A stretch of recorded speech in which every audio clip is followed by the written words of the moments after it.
Então, vamos começar? Vamos começar com uma oração? Senhor Deus, nós te louvamos, nós te rendemos graça, Senhor. Nós reconhecemos que necessitamos de ti. Nós louvamos pela verdade que está revelada nas tuas sagradas escrituras. Que o Senhor nos proteja, nos defenda, que o Senhor limite os transtornos que a nossa nação vem passando e vai passar, Senhor. Pedimos isso em nome de Jesus. Amém, Senhor. Então, eu falei para vocês que eu ia falar sobre a festa de Halloween, tá? A festa de Halloween, ela é normalmente dia 31 de outubro. Tá? É uma festa que esse ano teve 152 mortos na Coreia, não sei se vocês sabem. Estourou a boiada lá e o pessoal foi.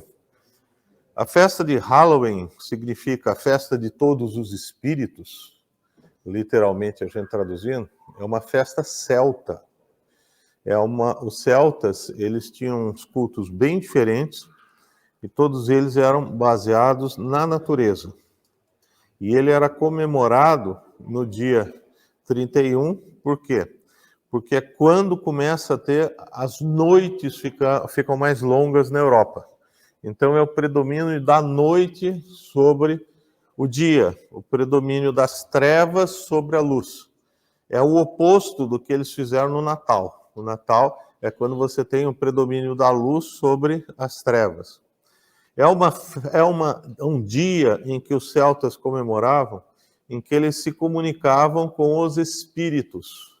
Então eles faziam uma grande comemoração, inclusive com ossos. Então era comum, os historiadores falam, que eles colocavam óleo nos ossos humanos e saíam como se fosse uma chama, como se fosse uma tocha. Tá? Essa tradição, o catolicismo tinha um problema em relação às festas pagãs. Ele pegava e tentava dar um outro nome, dar um outro sentido. Então eles fizeram no dia 1º de novembro, quem vem do cristianismo católico sabe que chama como? Todos os Santos, tá? Então virou isso. Quando veio para os Estados Unidos, vieram os europeus, muitos vieram com tradição celta. E os celtas, quem são os celtas para nós? Alguém já ouviu falar de Asterix? Então, Asterix são os celtas, tá? Vem daquela região da Gália, região da França. Tinha os druidas, esses eram os sacerdotes deles. E eles foram para os Estados Unidos e trouxeram tanto a festa de Halloween, como trouxeram uma outra religião que é de origem celta, que é muito frequente, muito comum, que é a religião Wicca. O que é a religião Wicca? Bruxaria. Então existe uma associação muito grande entre a festa de Halloween e a bruxaria. E aí eles saem vestidos de bruxa, vestido de esqueleto, vestido de monstro, e virou uma tradição nos Estados Unidos, que inclusive entrou dentro das igrejas cristãs. Tá? E eles têm muito aquele negócio nos Estados Unidos, aqui a gente não tem, mesmo nas nossas festas de Halloween, mas na tradição celta tinha, que as crianças pegavam e falavam, olha, ou você me dá um presente, ou eu apronto. Era isso, tá? Então, nos Estados Unidos, nesse dia, eles dão doces para as crianças. E é comum fazer isso.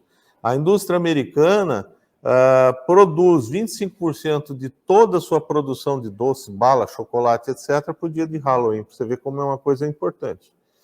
O dia de Halloween tem outras representações em outros povos. O México tem lá o Dia dos Mortos, não sei se alguém já ouviu falar disso daí. Eu acho que ainda é diferente, tá? A gente tem nossos finados, que é o nosso Dia dos Mortos, que é o dia 2 de novembro, é isso, né? Eu sou ruim para data. Mas o Halloween é uma festa que acabou entrando, e ela veio a partir dos Estados Unidos. Todo país que tem uma influência forte americana acabou tendo Halloween. Coreia tem, o Brasil tem, Europa não é forte Halloween, o Japão é forte Halloween, Rússia nem pensar. E eu queria que vocês abrissem em Levítico 19. Porque aí vem a pergunta, Halloween vale para a igreja? A gente pode brincar de Halloween? Tá? Porque tem igreja que faz essa comemoração. Tem igreja que faz para os jovens, para as crianças. E tem que tomar cuidado, porque aquela história por onde passa um boi, passa uma boiada, isso é real. É 19, Levítico 19, eu marquei.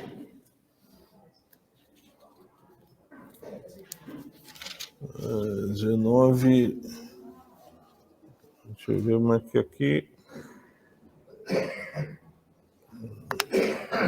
19:31. Aqui é isso mesmo. Não vos voltarei para os necromantes, nem para os adivinhos, não os procurareis para seres contaminados por eles. Eu sou o Senhor vosso Deus, tá? Então, não é para a gente consultar adivinho, não é para a gente consultar aqueles que falam com os mortos, tá? Então, isso é uma proibição, porque naquela época você já tinha isso. Não tem nada de novidade. A gente vê, infelizmente, algumas pessoas dentro da igreja que procuram isso. Sim, existem. Quando vem o desespero, quando vem um problema, tem gente que apela para qualquer coisa, tá? Eu já tive experiência nesse sentido, com membro de igreja que fazia seminário batista regular e acabou pagando o preço disso daí. Não perde a salvação, mas tem problema com a santidade, tem problema com a alegria, tem problema em termos de crescimento espiritual, porque Deus não abençoa, tá? E isso é a festa de Halloween. Então a gente tem que tomar muito cuidado. A maioria das escolas hoje comemora a festa de Halloween. Então quem tem criança na faixa de 10 anos, 8 anos, vai ter essa situação, vai ter essa proposta. Tanto que a classe média abandona um pouco o carnaval, do modo geral, quando criança, e entra na festa de Halloween para criança. Antigamente, as crianças, dentro das escolas, dos clubes, era muito frequente festinha de carnaval para criança. Não sei se vocês lembram disso. Isso ficou no passado. Hoje, quem acaba indo para o carnaval são os marmanjos que têm uma ideia realmente de sexualidade. Mas a festa de Halloween, ela entrou muito forte dentro das escolas. E, além disso, a festa de Halloween, ela associa muito à religião Wicca. E você acaba encontrando crianças com 10, 12 anos que são praticantes da religião Wicca, tá? Que a gente popularmente chama de bruxaria, tá?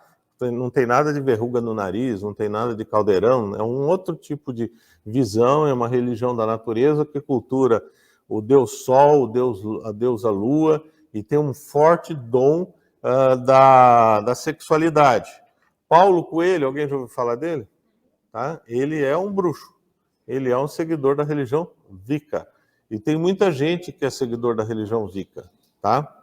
Ok. Dia 31 foi o dia das bruxas, ou Halloween, tanto faz. Inicialmente não tinha nada a ver com a religiosidade Wicca, ela passa a estar associada. E dia 30 a gente teve eleições no Brasil, né? Por isso que todo mundo não está com cara de bolacha azeda aí, certo? Tá? E aí, enquanto a gente puder comentar algumas coisas, é aquela história. Muitos de vocês têm ido em manifestação, muitos de vocês têm trocado o WhatsApp com revolta. E como que fica essa situação perante o cristão? Eu queria abordar isso daí, porque para mim tem muito a ver com o Dia das Bruxas, tá? Então, nesse sentido, primeira coisa, a Igreja Batista, por definição, ela faz uma separação entre governo civil e governo religioso. Então, ela não se mete diretamente, mas ela não se omite. Ela não pode se omitir. E ela trabalha muito com valores, tá? Então, vocês estão vendo, eu recebo muita informação, essas eleições, elas foram fraudadas ou não foram fraudadas, tá? O que eu posso dizer para vocês? É que você aceitar as eleições e as urnas é um ato de fé, tá? Você tem que acreditar com fé, porque você não tem como conferir. Essa que é a verdade. Então você tem que acreditar que o Xandão é uma pessoa íntegra, honesta, responsável, etc. Por que vocês estão dando risada? Então... Hã?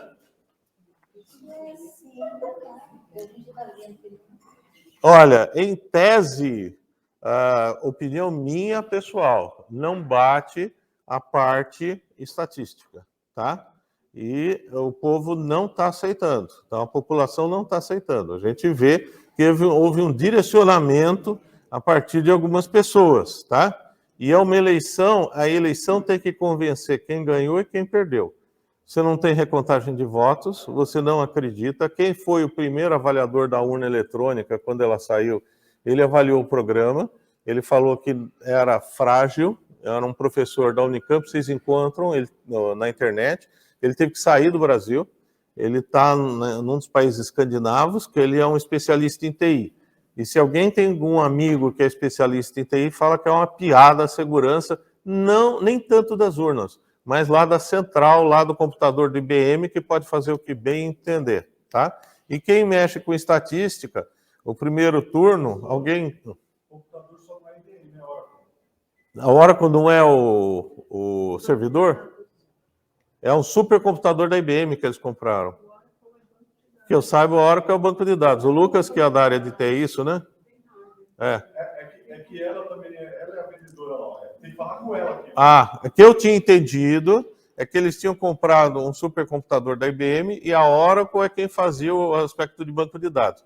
Eu não é da minha área, só estou repetindo o que falaram, tá? Eu vou apoiar em casa, mas foi... Não, tudo bem. Eles têm computador também.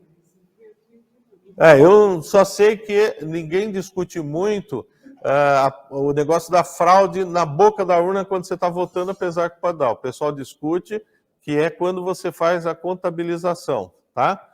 Então, agora é um ato de fé.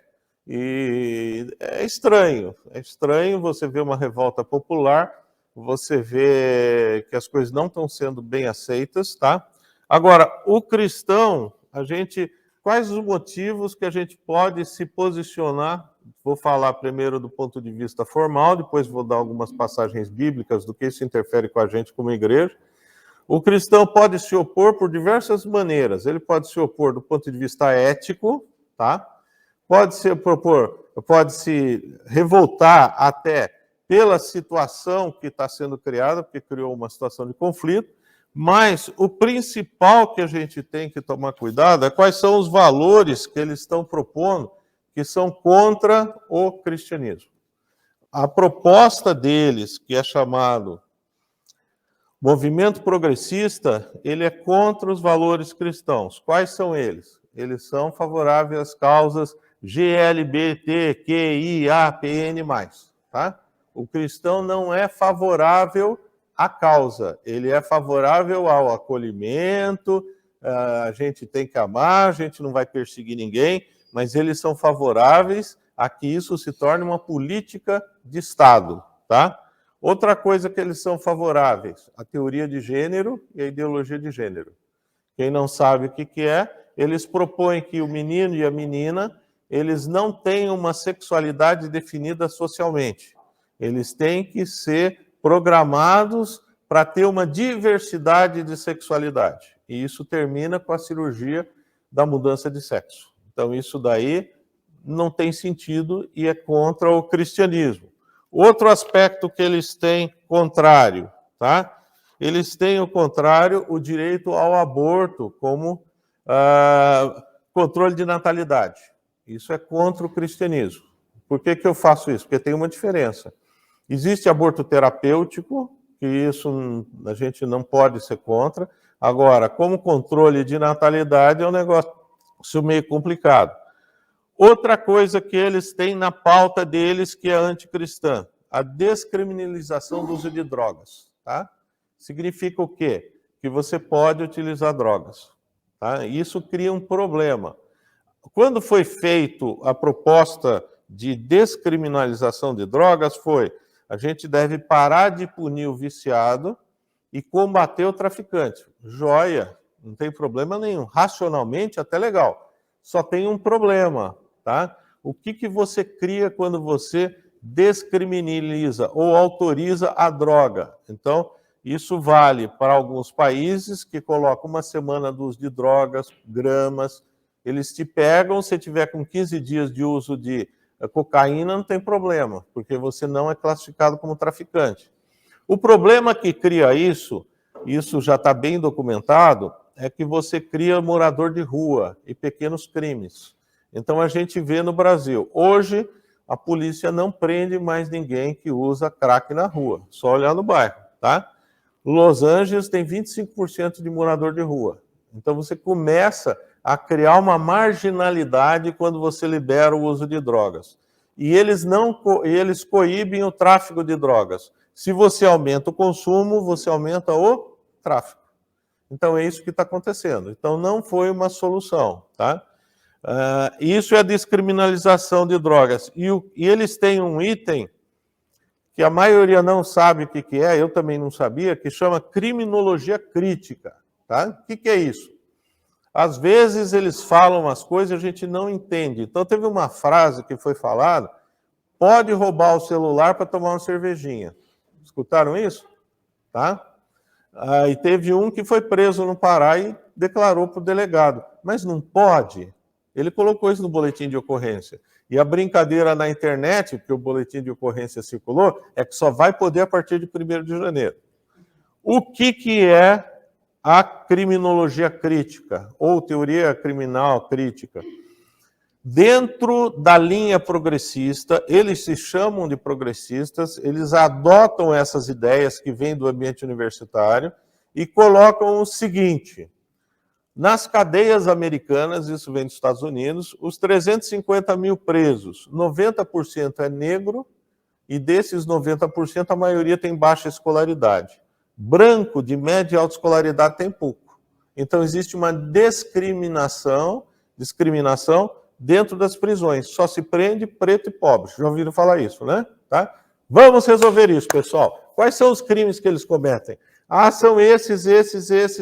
Então, a partir de hoje, esses crimes não são penalizados. Isso é a famosa teoria crítica criminal, tá? Nos Estados Unidos, quem for para Califórnia,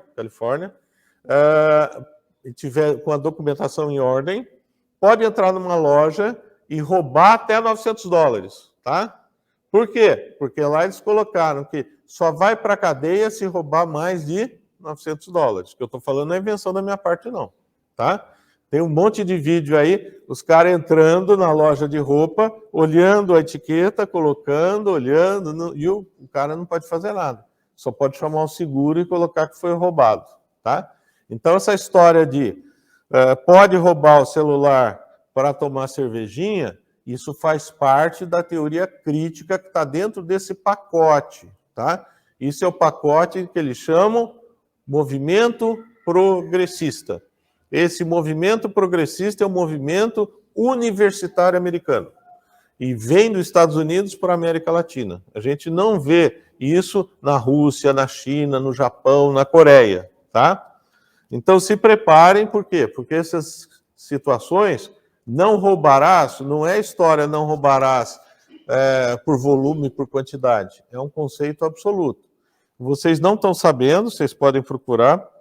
Essa semana já teve 2 ordens do judiciário que abordam essa linha. A primeira ordem, se alguém arrombar a tua casa e não roubar nada, isso não é crime, tá? Se ele quebrar a sua porta, se ele quebrar o vidro, se ele for na tua sala, se você encontrar com ele, desde que ele não roube nada, ele não vai ser preso. E a minha propriedade pode entrar se não tem intervenção? Isso não é considerado, esquece, tá? E outra coisa que o Barroso colocou essa semana, é que o direito à propriedade, dentro do conceito deles, a propriedade tem que ter uma função social. Já ouviram falar nisso, né? Tá? Então, estava em curso o processo de reintegração de posse, o judiciário. Se você tem um apartamento para alugar e ele é invadido, Você pede reintegração de posse, o juiz te dá, ele nomeia um policial, o cara vai lá e fala, você não pode ficar aqui, meu, com licença, e você fecha a porta. Ele alterou isso. A reintegração de posse não pode ser feita antes de uma tentativa de acordo entre as partes, tá? E se a parte que for invasora não tiver local de transferência, ela não precisa sair. Deu para entender? Tá? Isso está lá. Então, isso é teoria crítica criminal. Faz parte do pacote todo, tá? Essa invasão que teve, então, essa semana, que foi até o... Como que é o nome dele? Do PT lá fazer negociação, estavam invadindo o prédio lá, não sei. Aquele prédio é outra coisa, né? Mas... Já é um movimento. Mas ainda não começou. A ideia é que com a transferência de poder, e uma das ideias que eles têm, inclusive, é de montar a Guarda Nacional. Já ouviram falar nisso, né? Porque eles não dominam o exército. Eles não conseguem dominar o exército. O exército tem 2 problemas para a dominação no Brasil. Quando eu falo exército, são as 3 forças, tá? Primeiro, eles têm hierarquia, e depois, 1/3 a 50% hoje do exército são de cristãos. E hoje, quem é o mais linha dura em termos de costume são os pentecostais e neopentecostais. As igrejas tradicionais históricas estão muito lenientes com isso, elas não ficam batendo muito de frente, tá? E não adianta falar que não tem um problema espiritual, porque tem. Quem acompanha as coisas que não são de mentira, sabe que essa semana o pessoal foi procurar no escritório lá do Bolsonaro, que ele estava muito deprê, ele estava sentindo muito pesado, e acharam 8 Exus, tá? Isso não é mentira. Então, é uma guerra espiritual? Sim. Não dá para você fugir disso, tá? Então, esses valores são considerados cristãos? Não são. Tem outros aspectos que não são relevantes para a gente, mas o controle social da mídia faz parte, tá? Diga.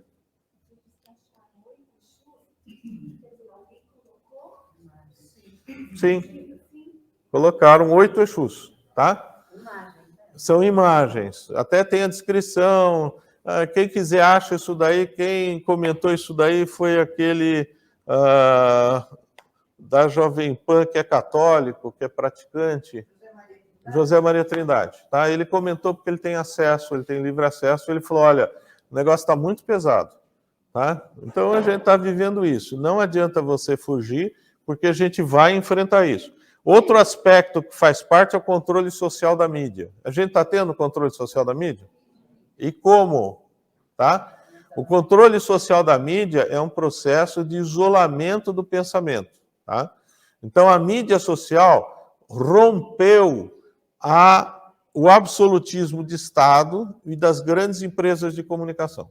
Isso é uma realidade, em qualquer país. No Oriente Médio, na Rússia. A Rússia nem tenta controlar mais a comunicação na Ucrânia, porque ela sabe que não funciona. Porque hoje a mídia atua. Então, dentro da proposta progressista, isso não é uma coisa do PT, isso é um pensamento, cuidado, tá? É um pensamento que a esquerda abraçou. Existe o controle social da mídia, ou seja, a mídia ela tem que ter controles internos. E o que ela termina é com o cancelamento social. O que é o cancelamento social? Você está excluído do Facebook, você está excluído do Twitter, etc. Eu não uso as redes sociais. Por quê? Porque eu trabalho com medicina legal. Medicina legal é um perigo, porque os advogados pegam, entram lá e usam como domínio público qualquer coisa que está escrita. Então, a gente não usa, tá? Porque se a gente escrever alguma coisa, pode ser usado. E se alguém quiser detonar um parecer legal que eu dou, alguém pode escrever no Facebook, no Instagram, e ele usa contra mim para desacreditar o laudo. Então, a gente de rotina não usa, tá? Mas para quem usa, é uma ferramenta importante. Então, ontem foi cancelado mais um pelo senhor Xandão. Aquele lá do Rio de Janeiro, de Minas, eu não conheço o nome dele. Esse tal foi cancelado também, tá? A outra lá, a Carla Zambelli, ela está proibida de abrir rede social, qualquer uma, tá? Ela vai ser multada. Então, isso daí chama-se cancelamento social. A gente está vivendo uma ditadura? Sim. Sim, diga. Pastor, de tudo isso que você está falando, e do que está acontecendo, e eu vejo o crente apavorado. Você acha que a gente deve temer alguma coisa? Muito. Deve muito. Abre Provérbios 29, 2. Ótimo, porque aí a gente faz a ponte do que nos interessa, tá? Porque na igreja, você pode ter sua convicção política, você pode ter seu time de futebol. O que a gente tem sempre que tomar cuidado é quais são os valores, tá? Eu posso falar tranquilamente para vocês que eu não sou bolsonarista, mas eu não estou de acordo com os valores progressistas. Tá? Então, quem se sobrepõe aos valores progressistas é um. Quem acabou encampando os valores que, entre aspas, os do outro lado chamam de conservadores, acabou sendo o Bolsonaro. Independente que ele não seja um modelo para ser seguido, tá? Independente que ele não é um exemplo de marido, né? Que ele tem 4 esposas, diga. Pastor, mas as pessoas, a grande maioria, não votou no Bolsonaro, votou na proposta. Mas com certeza, sim, e deveria ser assim, tá? E está acontecendo uma coisa muito estranha. Você está vendo o pessoal indo para as ruas e muitas pessoas aí que não tem nada a ver com política e não quer nem saber de política, tá? Aí também não é contra, não é que o Bolsonaro assumir, eles não querem que o Lula assuma. Eu acho que é bem por aí. Eu acho que eu votei contra o Lula. Eu tô nessa. Eu não votei contra o Lula. Para mim, o Lula é um. Tudo que ele fez. É o problema que ele está associado, tá? E quem vai ser o ministro da Justiça, vocês já sabem? É o Dino. O Dino, quem é do Nordeste, sabe que é aquele que esteve envolvido com a história dos respiradores de 25 milhões de reais comprado por uma empresa de vinho, tá? Provérbios 29, 2. Quando se multiplicam justos, o povo se alegra, tá?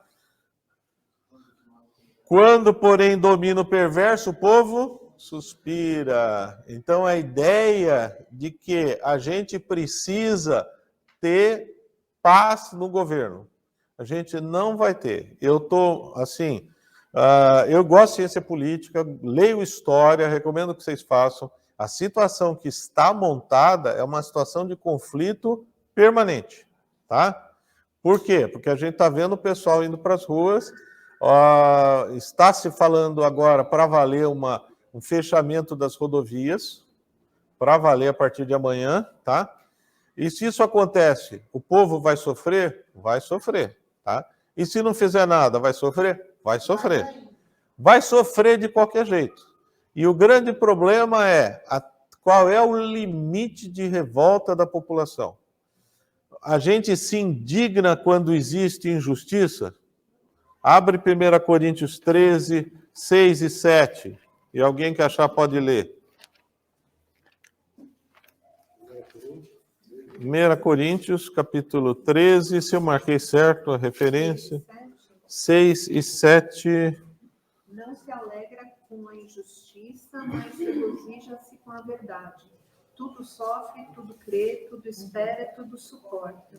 Então, o verdadeiro cristão, ele acaba tendo problema com a injustiça. O verdadeiro cristão deveria se sentir mal quando acontece algo que vai errado, tá? Então, tem muitas pessoas que falaram, peraí, eu estou vendo alguém que fez isso, fez aquilo outro, e está trazendo todo o pessoal de novo. E como é que fica o conceito de justiça? Então, a gente não deveria, como cristão, ficar bem nessa situação. A gente não deveria aceitar essa situação. Agora, tem um problema. Qualquer coisa que vá acontecer no Brasil agora, vocês podem se preparar, porque vamos ter problemas. Não tenham ilusão, tá? Ele não vai ter governabilidade, eu acredito que ele assume, eu acredito que a população espontaneamente não é um movimento organizado, que se fosse organizado não ia ser assim, vai continuar boicotando ele. Os políticos devem estar com medo da situação, porque o político só pensa numa coisa, é eleição. A segunda coisa que ele pensa é dinheiro, tá? Mas o primeiro é eleição. Começa a ter muita manifestação, começa a ter problema. O governo federal, nas suas estruturas, está infiltrado por gente de caráter ideológico? Não tenha nem dúvida. Tem a estatística disso, vocês assustam. E a estatística não é brasileira, a estatística é americana, tá? De quantas pessoas têm uma visão chamada progressista, quantas pessoas têm uma visão chamada conservadora, tá? É tipo 80% para 20%, 90% para 10%, tá? O que eu vejo? Confusão. Eu vejo que o Brasil tinha tudo para seguir um padrão de desenvolvimento e deve ir para trás. O Brasil é importante para o movimento cristão mundial? Sim. Por quê? Enviamos missionários. Enviamos missionários para tudo quanto é canto. Isso vai ser dificultado? Vai, tá? As igrejas vão ser tolhidas? Eu acredito que sim. Porque dentro da visão deles, as igrejas, de um modo geral, têm uma visão conservadora, principalmente as pentecostais e neopentecostais, tá? Eu tenho uma série de divergências com a doutrina da Igreja Batista da Lagoinha, mas eu sou absolutamente contrário a censurar ou perseguir, tá? E o Valadão acabou de ser censurado, vocês estão sabendo, né? Tá? E vai em cascata. Então você pode estar certo, porque essa história de controle social da mídia faz parte, não é parte do projeto do PT, é parte do movimento global progressista. O governo americano é a mesma ideia. Diga, senhor. A sua visão, por onde eles vão começar a atacar a igreja? Eu acho que eles começam com censura. Eu acho que eles começam a estender o controle social da mídia. Eu acho que eles começam a bloquear. Então, hoje a gente tem... eu não tenho mídia social, mas você pega os pentecostais, tem muita mídia social. Tanto os pentecostais como alguns católicos conservadores. Aí eles começam a cortar, tá? É o primeiro aspecto que vem. Depois, eles começam a proibir algumas coisas. O Canadá, que segue o modelo progressista ao pé da letra, ele já proibiu que você evangelize. Está em lei. Por quê? Porque, como eles são favoráveis ao movimento LGBTQ, não sei o quê, cuidado, eu não sou contra homossexual, nunca fiz discriminação, já tratei pai de santo, daqueles lá que vêm com legião no consultório, já operei homossexual que vai com namorado, nunca tive problema, nem eles comigo, tá? E a gente não pode, a gente tem que dar o máximo de testemunho positivo. A gente tem que acolhê-los, não quer dizer que a gente deva aceitar o que eles falam, tá? No Canadá, você não pode pregar evangelho na rua. Por quê? Porque eles chamam isso de terapia de conversão.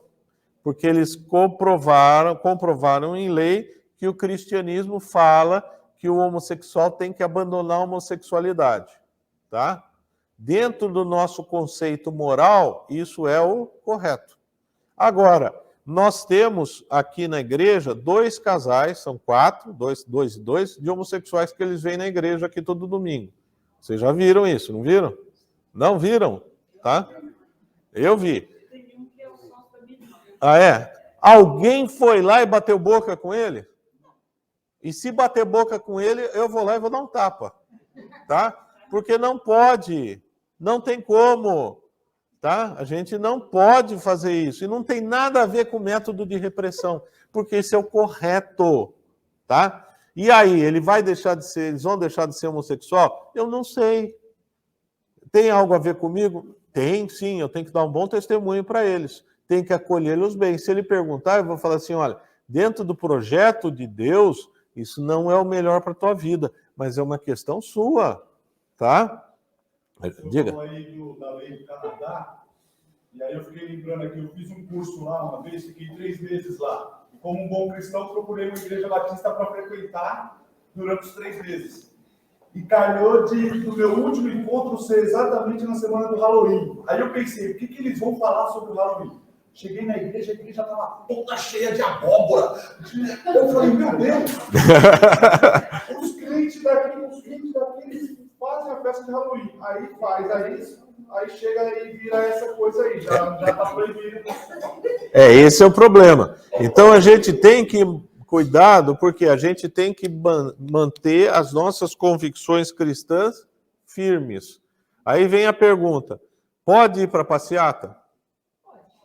Pode. Existe um versículo no Deuteronômio, eu não peguei, mas depois vocês pegam, que fala que a gente não deve se unir à turba, tá? Cuidado, porque isso é outra coisa. A turba é o sentido de violência, de destruição. Então, movimentos pacíficos, eu sou favorável ao movimento pacífico, tá? Gandhi não mistura filosofia com cristianismo, tá? Mas Gandhi, ele propunha resistência pacífica. Então, como cristão, a gente deve fazer uma resistência pacífica. O grande problema que a gente não sabe como termina é o que vai virar as coisas, tá? Então, cuidado, o pessoal, a meu ver, está indo num caminho que não é o melhor. O pessoal está clamando que o exército intervenha, tá? O exército intervir é um negócio perigoso. Eu tenho N amigos militares, participei, entre aspas, vendo como foi a Revolução. Revolução militar, você sabe como começa, você não sabe como termina. Você pega o exemplo do Chile e do Brasil. No Chile, o que eles mataram de gente, o que eles torturaram. Aqui no Brasil não aconteceu nada, tá? Você já viu um regime que coloca o nome das pessoas que foram mortas e você pega, dá 140 e pouco, 200 e pouco, é muito pouco proporcionalmente. 80% era de grupo armado. Eu não estou defendendo, só estou dizendo que é muito perigoso porque você não sabe o que pode acontecer, tá? Se começa uma revolução do exército, você não sabe o que vai acontecer. Agora, se começa a ter anarquia, se você começa a ter quebra-quebra, o exército vai vir, entendeu? Agora, ele não vai ter governança. Eu não sei nem se ele vai ter condição física, tá? Tá circulando um monte de boato aí que ele teve AVC, que ele infartou, é tudo balela. Porque ele está no Sírio, ele vai no Sírio 2 vezes por mês tomar medicação para o câncer dele. Isso todos os médicos já sabem. E o câncer dele já é avançado, tá? O molusco, o Lula, tá? Então, o que acontece? Agora, cuidado, porque alguns falam assim, mas ele que é o representante, não é bem assim, é um sistema todo, tá? Quando Castro faleceu, todo mundo falou, agora Cuba vai abrir. Não abriu coisa nenhuma. A última manifestação que teve lá, está todo mundo preso, cumprindo 15 anos de cadeia. E isso interfere com a igreja, interfere como povo, nós estamos inseridos como povo, interfere para o funcionamento da igreja. Provérbios 29 e 27. Para o justo, o iníquo é abominação. Então, você não pode se sentir bem com uma pessoa que é iníqua, que tem princípios contrários, tá? Tinha um neurocirurgião, que ele não está mais nem no Brasil, o meu chefe falava, se ele estiver na sala, você levanta e vai embora, porque ele é o mal. E ele tinha razão. O que ele aprontou, o que ele criou de confusão para pessoas que participaram de reuniões com ele, então, para o justo, o iníquo é abominável. Está na palavra de Deus. E o reto no seu caminho é abominação ao perverso. E aí nós temos um problema, tá? Porque para quem é bandido, quem é desonesto, quem faz conchavo, eles não suportam o testemunho do cristão. Então a igreja sofre resistência? Sofre sim. A verdadeira igreja, tá? Existe cristão que adota esse tipo de situação? Até adota. Por quê? Porque abre Mateus 24. Mateus 24 fala de um contexto, tá? Ele fala no contexto específico da grande tribulação. A gente não sabe realmente quando começa a tribulação. Os 7 anos, os primeiros 3 anos e meio da tribulação, eles passam desapercebidos para nós, tá? Mas a gente pode até estar vivendo, a gente pode até estar no versículo 8, porém tudo isso é o princípio das dores. A verdadeira tribulação, a grande tribulação, é o processo de perseguição da igreja. Então, quando se começa uma perseguição da igreja, aí é a grande tribulação bíblica. Não é uma perseguição localizada, é uma perseguição universal. Então, quando você tiver uma perseguição universal, aí você vai ter problema. O versículo 4, nesse contexto, ele fala: vede que ninguém vos engane. Então, nós podemos ser enganados, nós podemos ser confundidos, e isso é um problema. E uma coisa muito interessante é o que eu falei para vocês. Me causou estranheza que o movimento neopentecostal e pentecostal foi quem mais aderiu e foi contra o movimento progressista.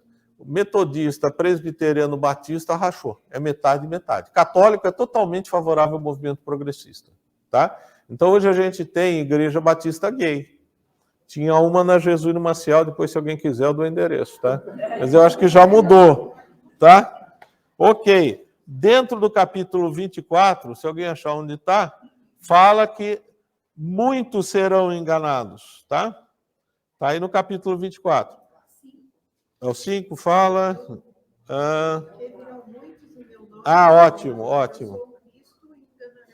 Muito bom, tá? Porque às vezes eu não sei decorar o endereço, principalmente com a idade. Muitos virão em meu nome dizendo eu sou o Cristo, enganarão a muitos. E cita 2 vezes, a gente viu esse versículo ontem, né? E 11, levantar-se-á muitos falsos profetas e enganarão a muitos. Isso é dentro da igreja, tá? E como que a gente deve reagir por quem tem uma opção progressista dentro da igreja? Com amor, tá? A gente deve manter a nossa convicção de valores cristãos. E eu queria abrir com vocês para terminar. Oi. Mas acho que a gente, tudo bem, a gente está com amor, né? Porque assim, mas a preocupação é quando esse pensamento progressista, as pessoas começam, de certa forma, a discipular internamente, muito localizar assim, um e outro, e tentar introduzir esse pensamento progressista. Perfeito. Por isso que você tem que ter uma liderança que é mais biblicista, tá? Então, biblicista. Então, se você perceber, eu gosto de ciências da religião, escrevo ciências da religião, mas eu sempre falo de versículo, tá? Pastor Carlos Jones também, ele é mais biblicista. Então, enquanto a gente tiver uma igreja que é biblicista, que compara as coisas, e quem me conhece mais sabe que pode chegar para mim e falar assim, olha, mas está errado o que você falou. Olha, não sei o quê, não tem problema. Você só tem um jeito de evitar afundar. É a Escritura como guia, tá? Aí aquele irmão que ficou progressista, ele perde a salvação? Não. A salvação não é perdida. Só que ele perde as bênçãos imediatas de Deus, tá? E existe um receio que a gente se transforme numa ditadura? Existe. Eu vou ser bem sincero, eu estava na faculdade na época da ditadura militar. Eu nunca vi censura na época como a gente está vivendo agora, tá? Não vi. A gente podia falar, você podia se comunicar. Eu tinha curso com professor militar, a gente falava mal do governo. Se o Xandão tivesse na época, todo mundo ia estar falando mal publicamente. Hoje a gente não pode falar porque pode ser censurado, tá? E a nossa igreja pode ser passível de censura. E eles não têm um departamento de censura ainda, mas vai existir. Isso é natural, é a evolução dos fatos. Agora, a governabilidade que ele vai ter vai ser muito difícil, muito complicada. Abram em primeiro, hoje eu tenho que ficar no horário, pessoal. O 1 Samuel 8,18. É o 8,18 que eu quero ou 8,6? Deixa eu ver. Isso tem a ver diretamente com a igreja. Cuidado. Eu acredito que foi fraude. Eu acredito pessoalmente que o Brasil não escolheu o caminho do progressismo, tá? Porque é um caminho complicado. É um caminho que, se alguém vai esperar receber pelo correio picanha de vaca, é bom tomar cuidado e não saia daqui a alguns anos com o cachorro na rua, porque alguém pode achar que é picanha de cachorro, tá? Eu não estou brincando, a experiência é muito ruim. A Argentina é ruim, Chile é ruim, é só olhar e pensar, tá? 1 Samuel 8, 6. É isso? Tem o 18 e tem o 6. Não. Primeiro tem que ver o 7. É o seguinte, dá o contexto para vocês, tá? O povo de Israel, ele vê os filhos de Samuel como juízes, tá? Joel e Abias, no versículo 2, e eles eram juízes corruptos, tá? Aí o povo fala, nós não queremos nos submeter a essa corrupção. E eles falam, nós queremos um rei. E eles escolhem o rei.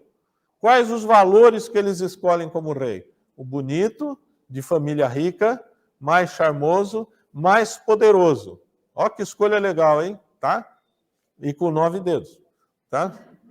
E o que acontece? Samuel fica perturbado com isso. Por que ele fica perturbado? Não é porque eles escolheram um rei. Tá? Qual foi o critério de escolha para o rei?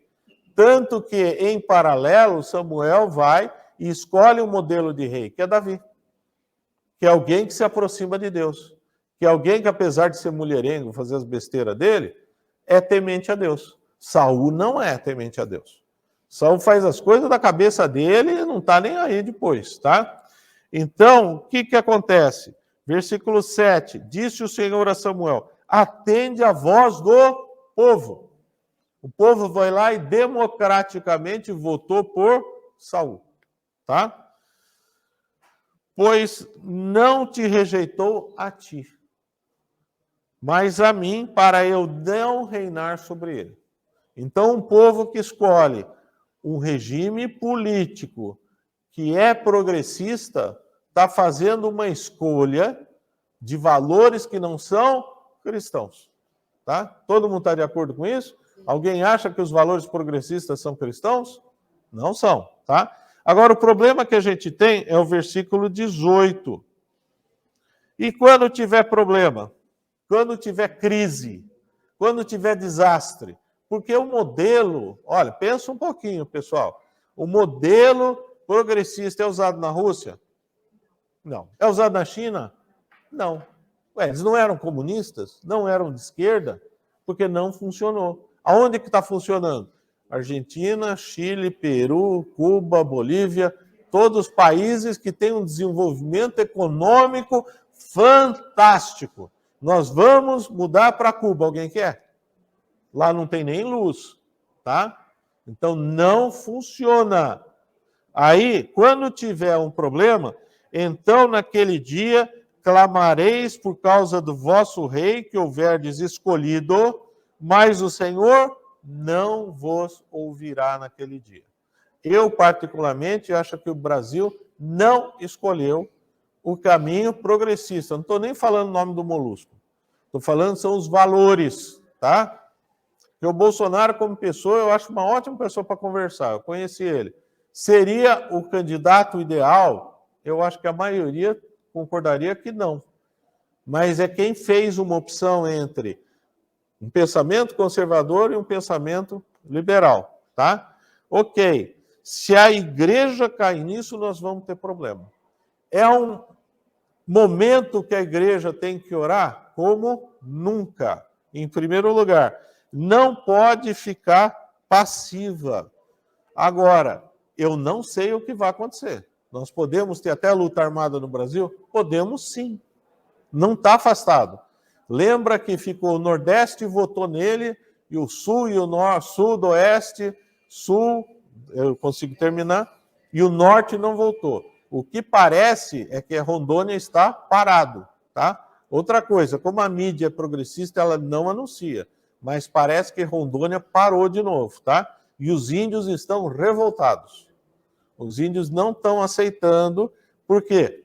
Porque dentro da ideia do governo federal atual, o índio tem que se desenvolver. Na ideia progressista do PT, o índio tem que ficar trancado na casa dele. Eles não querem, tá?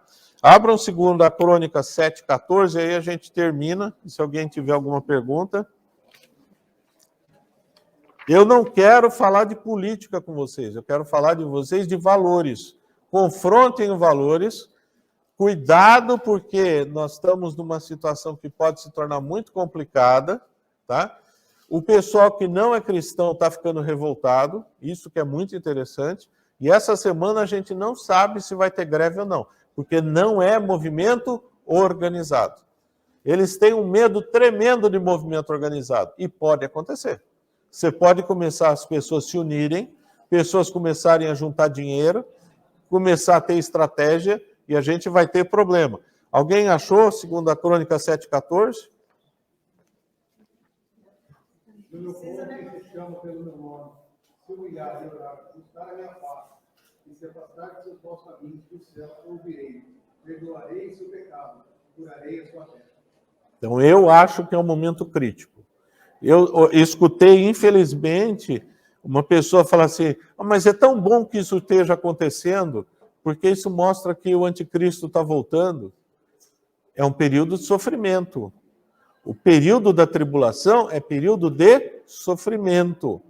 Se eu não me engano, é o profeta Oséias que fala para a gente não clamar pelo dia do Senhor, porque é um dia de juízo, é um dia de sofrimento. Eu não estou vendo com bons olhos o que vai acontecer pela frente. Ao mesmo tempo, a gente não pode ficar passivo, tá? Primeiro aspecto é oração, segunda, manifestação pacífica, e se começar com luta armada, eu não sei o que vai acontecer. Porque já aconteceu em outros locais? Aconteceu. Tá? E a coisa não está como estão falando. Esse negócio de 50% a 50%, não é isso que você vê na rua. Você vê o pessoal contra ele assumir o poder. Tá? E outra coisa, a gente vive uma ditadura. Esquece, porque nós estamos com censura, nós estamos com ditadura. Qualquer pastor pode ter ordem de prisão decretada, é só passar na cabeça dele, e não tem para quem recorrer. Não é do presidente. Nem o PT está fazendo ditadura. Tá? A ditadura que a gente tem é a ditadura do judiciário. A gente não tem para quem correr. Tá? Eu vou pedir para alguém orar, porque hoje eu tenho que terminar no horário. Deu para entender a mensagem? Tá? Não se omitam. Orem, porque o momento atual não é fácil. Tá? Alguém termina em oração?